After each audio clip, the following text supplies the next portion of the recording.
the resultant loss by the decedent's death.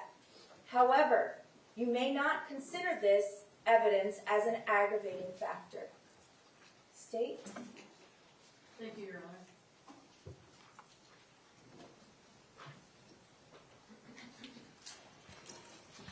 The state calls Lori Oliva, please.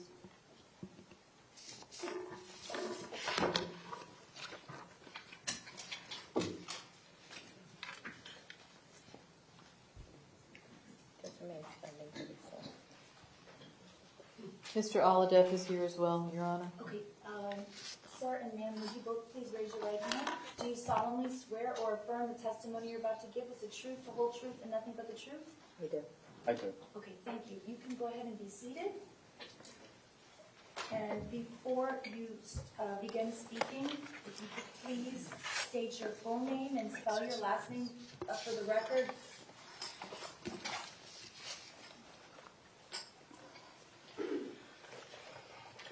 Lori Alhadeff, Alhadeff. I'm going to start with Mrs. Oliveff first. Okay. Mrs. Oliveff, are you the mother of Alyssa Oliveff? Yes. I'm going to show you that's a photo that's been marked State's Exhibit 33. Can you identify this, please? That's my daughter, Alyssa Alhadeff. Would you please show it to the jury?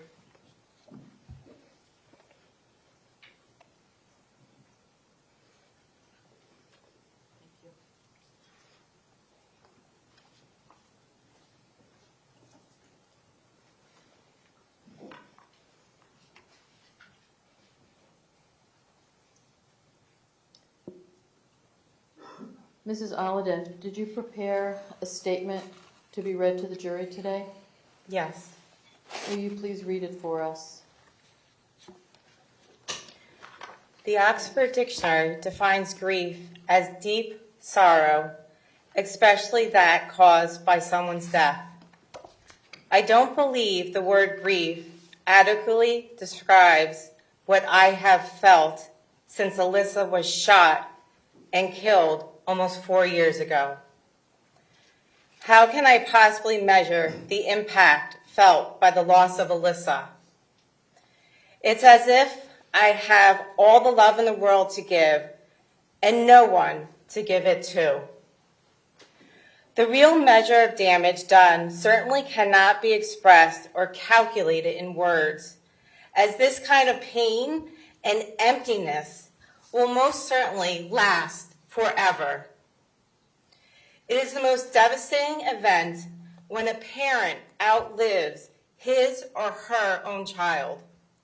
There isn't even a word for it in the English language, as though its unnatural, abnormal nature, indescribable, and unable to be named. Alyssa Miriam Alhadeff was my first child and my only daughter, my best friend, and love of my life. She was the heartbeat of our family. She loved soccer and riding the waves of Long Beach Island, New Jersey every summer. Alyssa always kept us on our toes, always. She was an incredible big sister to Robbie and Kobe, and negotiator extraordinaire during families' discussions. As the captain of her soccer team, she was a source of support, protection, and motivation for her friends, both on and off the field. Alyssa had no idea how amazing she was. In fact, her humility was one of her most attractive qualities. I think about her every day, and I wish she was here with us. I look around our home and see photo albums that will never be filled with the mementos or memories of Alyssa after the age of 14. I see framed pictures with only photos of Alyssa at the very beginning of her teenage years. I'm left with a feeling of emptiness I still cannot accept. Our scrapbooks will never hold pictures or memories of Alyssa's high school or college graduations, her wedding, her babies, and on and on and on. She wasn't given time here with us to continue to write her story. Her life was cut tragically short and will never be the same. Alyssa's death has forever changed the course of my life and how I lead it. There's a fire inside me now, pushes me forward every day. Losing Alyssa was damaging not only to our family, but to our community as well. Such tragedy and loss is far-reaching and will be remembered forever. As time passes and I continually think about what could have been for Alyssa, the pain does not subside and the grief does not lessen. I surely would have traded places with her that day if I could have. But the life I now lead is in honor of my Alyssa Miriam Al-Hadef, our angel who will always be remembered and never forgotten. Thank you. Dr. Al-Hadef.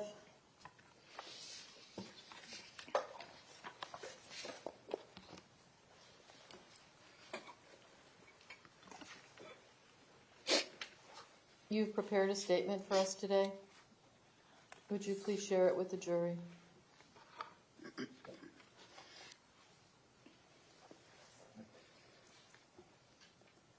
I've longed for the day that I would get to speak at this hearing.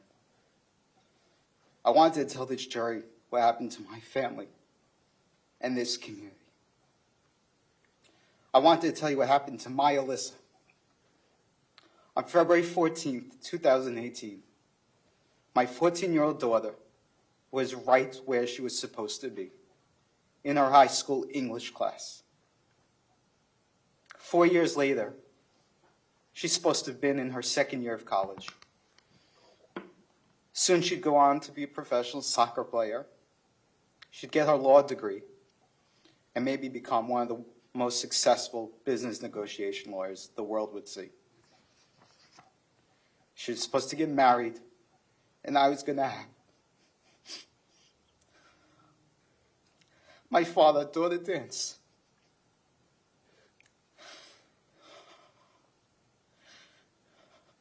She would have had a beautiful family, 4 kids, live in a gorgeous house, a beach house on the side. All those plans came to an end with Alyssa's murder.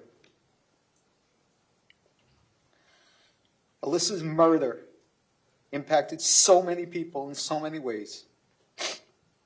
After Alyssa's death, my father was never the same. He passed away a year later. My elderly mother, Alyssa, lost her granddaughter. My elderly mother, she lost her granddaughter and struggles to find happiness in her life. Then there's my father-in-law, who always said Alyssa could do no wrong. They had a very special bond, one that you love to see between grandparents and grandchildren. But this was broken only by Alyssa's murder. Anytime you start talking about Alyssa, the guy that typically makes all the jokes gets very upset and has to change the subject. My mother-in-law, she also had a special bond with Alyssa. Not a day goes by that she doesn't get emotional and go to tears when talking about Alyssa. Now she's dedicated her life to honoring Alyssa's memory. She goes and decorates Alyssa's gravesite, spends time trying to honor her at the beach house, and always tries to get involved in the foundation we created in honor of Alyssa. Alyssa was the captain of her soccer team and the center of all her friends. She lifted them up. She helped them study. She was the shoulder to cry on, and she was the ear to listen. No matter what her friends needed, she was there for them. Most of all, she had this infectious laugh that now I only get to watch on TikTok videos. Alyssa's friends have all suffered in so many ways. Many of them still go to counseling. One in particular struggles to move forward in her life, and it pains me to see the sorrow on her face each time I see her. Then there are Alyssa's brothers. One was too young to comprehend, but asked to go to the cemetery to see his sister from time to time. This is not normal. For the older one, I feel like Alyssa was his best friend. He looked up to her in so many ways. The night of the tragedy, he stayed up the whole night, calling me every hour, asking me if we had found her yet. And I didn't have the heart to tell him on the phone that his sister was murdered. So I had to wait till we got home and had to share this tragic news to him. It broke my heart having to say this to him. About a year or so later, he asked if he could switch rooms so he could be closer to her. He holds back his sadness and anger with losing his sister, but recently at the gravesite, he gave a speech and just came to tears. This is not normal for young boys growing up. They should not know of such sorrow, such loss and tragedy. My wife, the mother of our children, lost her firstborn daughter. She gives talks about how it was like someone ripping out her heart and stabbing it. She fights every single day to keep Alyssa's name alive, whether it's with our foundation, with the school board, with the girls' soccer club. She wears bracelets with Alyssa's name on it. She occasionally sprays Alyssa's perfume just to try and smell her.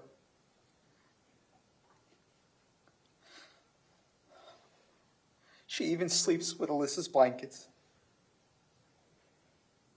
4 years later, she continues to grieve like it was yesterday. And while her life was busy then, running for the kids, she stays busy now, just so she doesn't stop and cry. Then there was me, my firstborn daughter, my shining star, daddy's girl, was taken from me. I get to watch my friends, my neighbors, colleagues spending time enjoying their daughters, enjoying all the normal milestones, taking in the joys, and I can only watch videos or go to the cemetery to see my daughter. It was 4 years ago to everyone, but to me it was yesterday. Alyssa will always be 14, and I will always be at the point in life with her. All I know is a piece of my heart was not just cut out, but it was ripped out of my damn chest. For 4 years, I've watched so many struggle. Well, the only option I've had is to keep it together for my family. And inside, I burned like a damn inferno. It took me so long to be able to feel empathy again. And this prevented me from doing what I'm good at, which is caring for patients. Unfortunately, I have to live my life with anger now and make it fuel my existence. Like my wife, I try and stay busy so I don't break down. While the world gets to move on with their lives, we don't have that luxury. Missing our daughter every single day. No parent is supposed to have this grief. Without our daughter, Alyssa, our lives have been changed forever.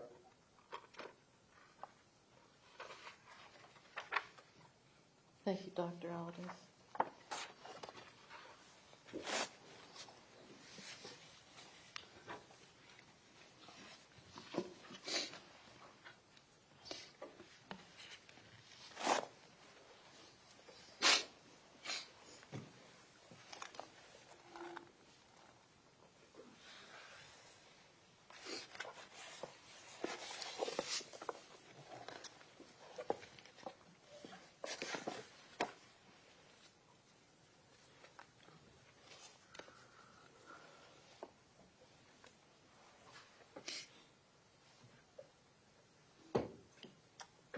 State is next going to call Teresa Robinovitz.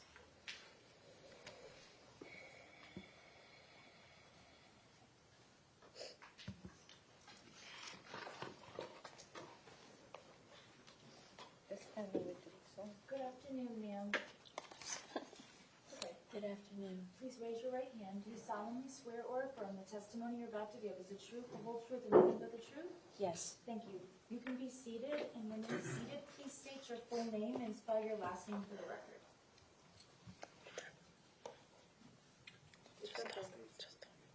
Just seated. It's okay. My name is Teresa Robinovitz, Robinovitz. As Alyssa would say, I'm Grammys. Good morning, Mrs. Robinovitz. Good morning. Are you the grandmother of Alyssa Al-Hadeth? Yes, I am. And have you prepared a statement to give to the court today? Yes, I have. Would you please read it for us? Yes.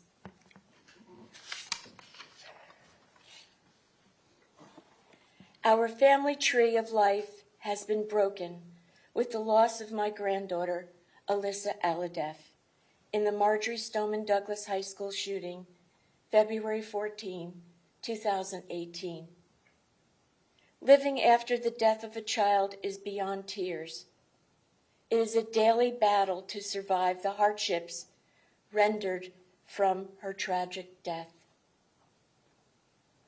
The first time I walked back into Alyssa's home, I thought to myself, the photos on the walls will never change because she ceased to exist.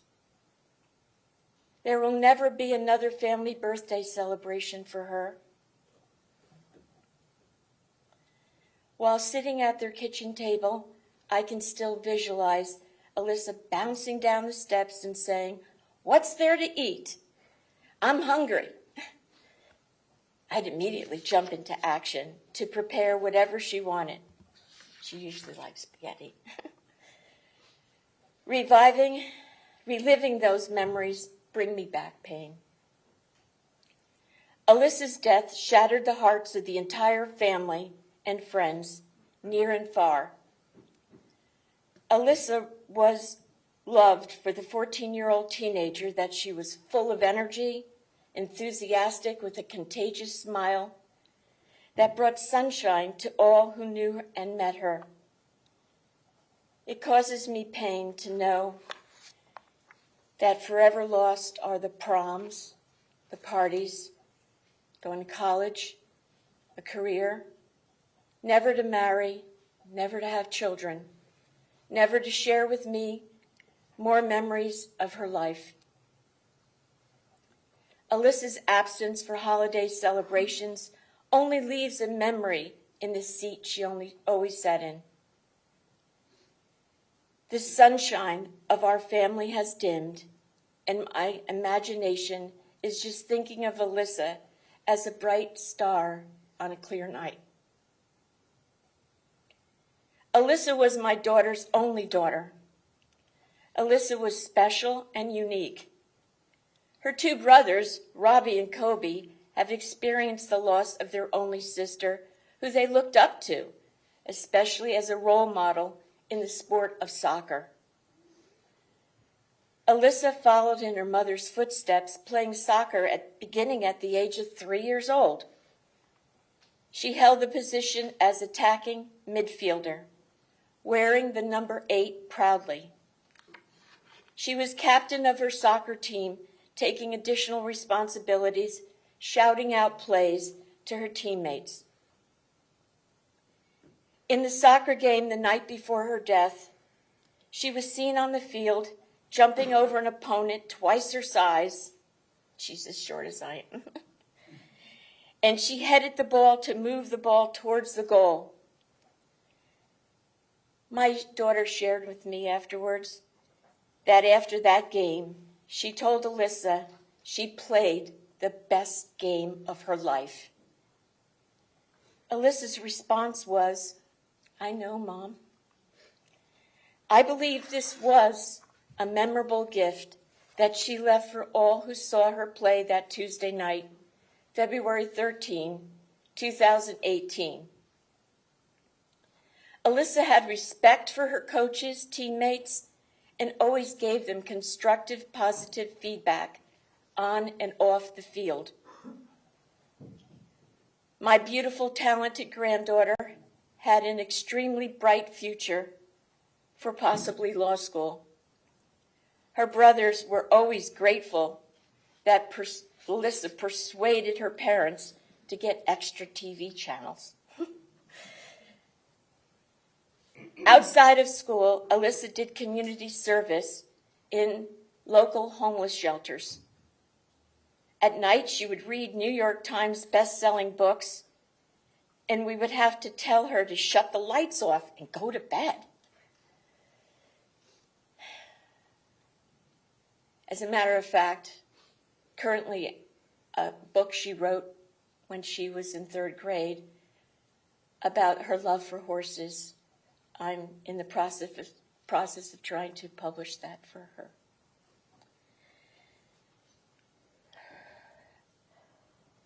Saturday before her death, she participated in a good friend's concierge's 15th birthday celebration. I watched a video of her dancing in formal attire, and I told her the next day how eloquent and beautiful she looked. I will always remember her smelling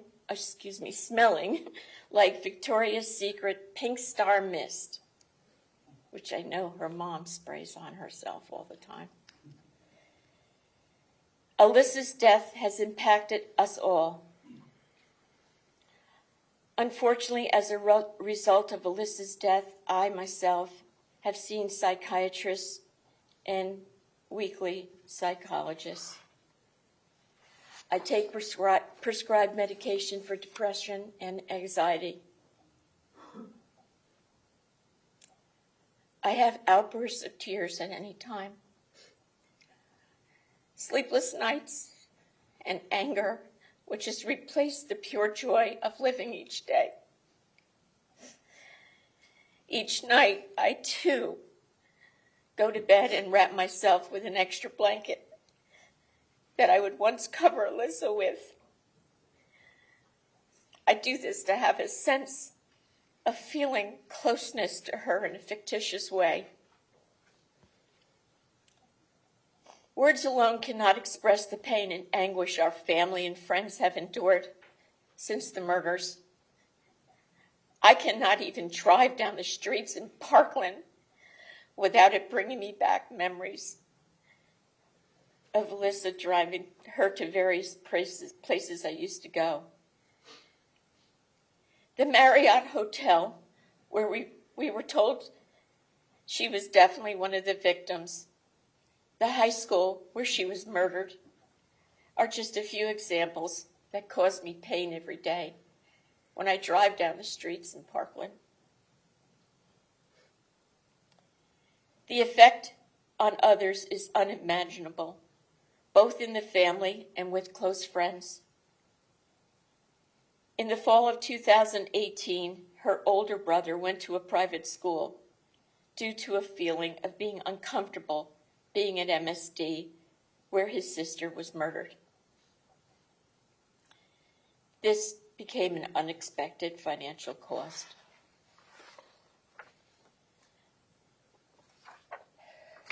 The laughters, the hugs, the sense of security, and the opportunity to say, "I love you," are forever gone. The celebration of love on the national holiday of Valentine's Day has only brought me back sorrow and memories of that tragic day on February 14, 2018, as well as when we gather at the Star of David Cemetery with prayers that Alyssa is resting in heaven.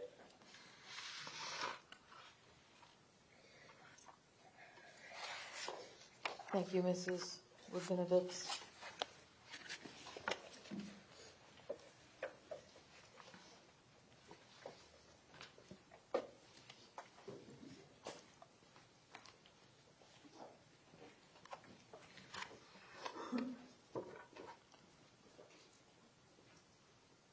The state would next call Annika and Mitch Dworet, please.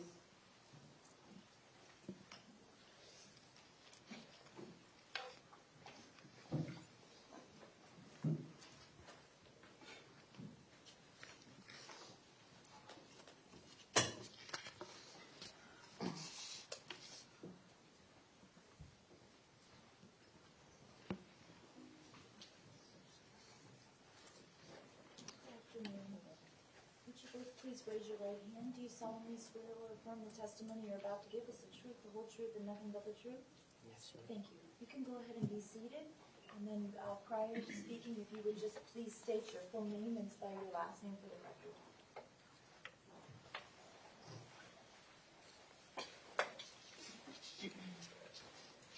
My name is Annika Dworet, D-W-O-R-E-T.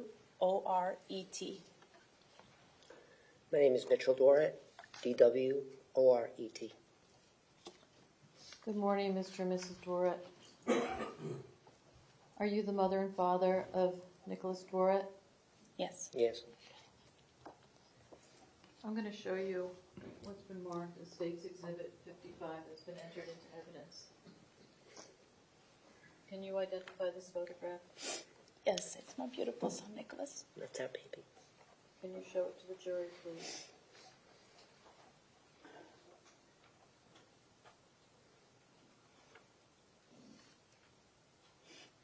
Thank you.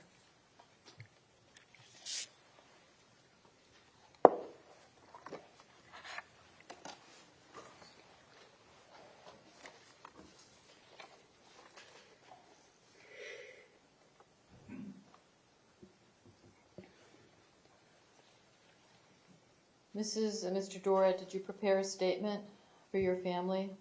Yes. Yes. And Mrs. Dworet, would you like to present it to us today? Yes. Okay. Would you please read it to the court? Sure. Our son, Nick, was an amazing person. He was funny, kind, and very loving. He was a competitive swimmer, the captain of the Marjorie Stoneman Douglas swim team. He was also an excellent student, and he had just received a student athletic scholarship to the University of Indianapolis.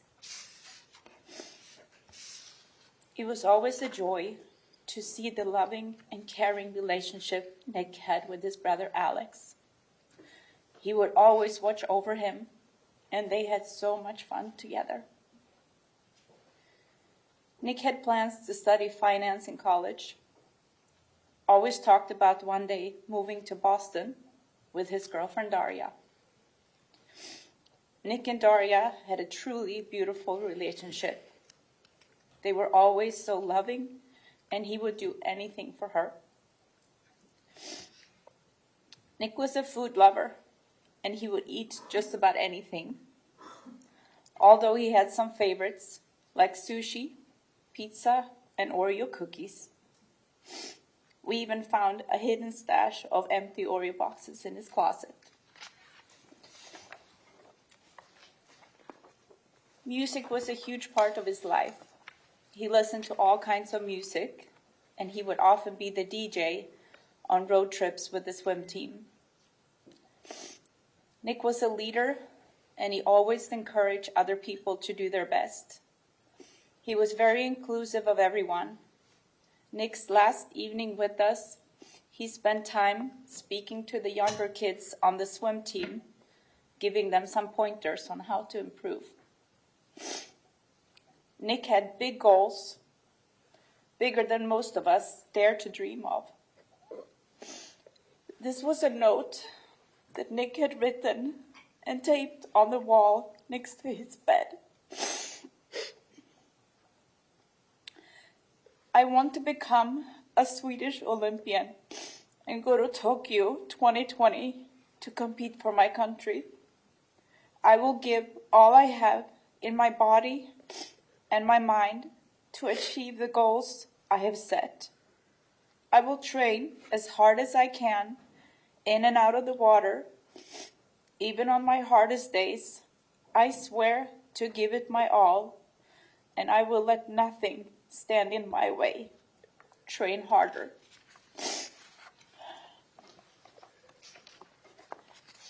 Now we will never know if he would have reached his goal to go to the Olympics. Our hearts will forever be broken. We will always live with excruciating pain. We have an empty bedroom in our house. There's an empty chair at our dining table.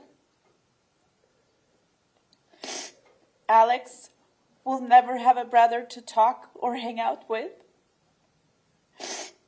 They will never again go for a drive, blasting very loud music. We did not get to see Nick graduate from high school or college. We will not get to see him getting married. We will always hesitate before answering the question, how many kids do you have? There are no words to express how much we all miss Nick. The world is missing out not having Nick in it.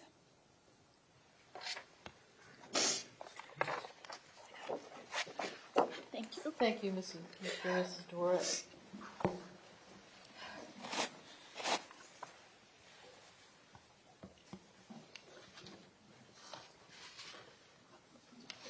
Members of the jury, we're going to take a recess for lunch. I'm going to ask that you please be back at 10 minutes before 2 so that we can have a goal of starting back up at 2 o'clock. Please remember, I'm sure you're tired of hearing me say this, but I say it every time. Please do not discuss the case among yourselves. Do not begin deliberating. Do not let anyone approach you and talk to you about the case. Please leave your notepads behind, and I'll see you back at 10 minutes to 2.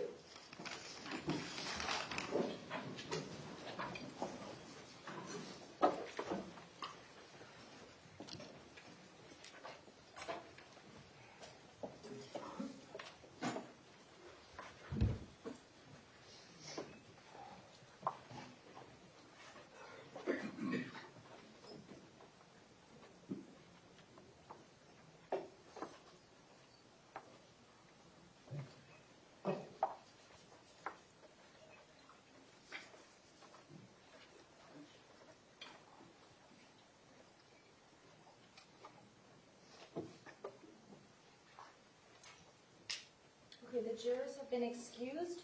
We're going to be in recess. If everyone could please try to be back a few minutes before 2 so that we can start at 2 o'clock, I would appreciate it.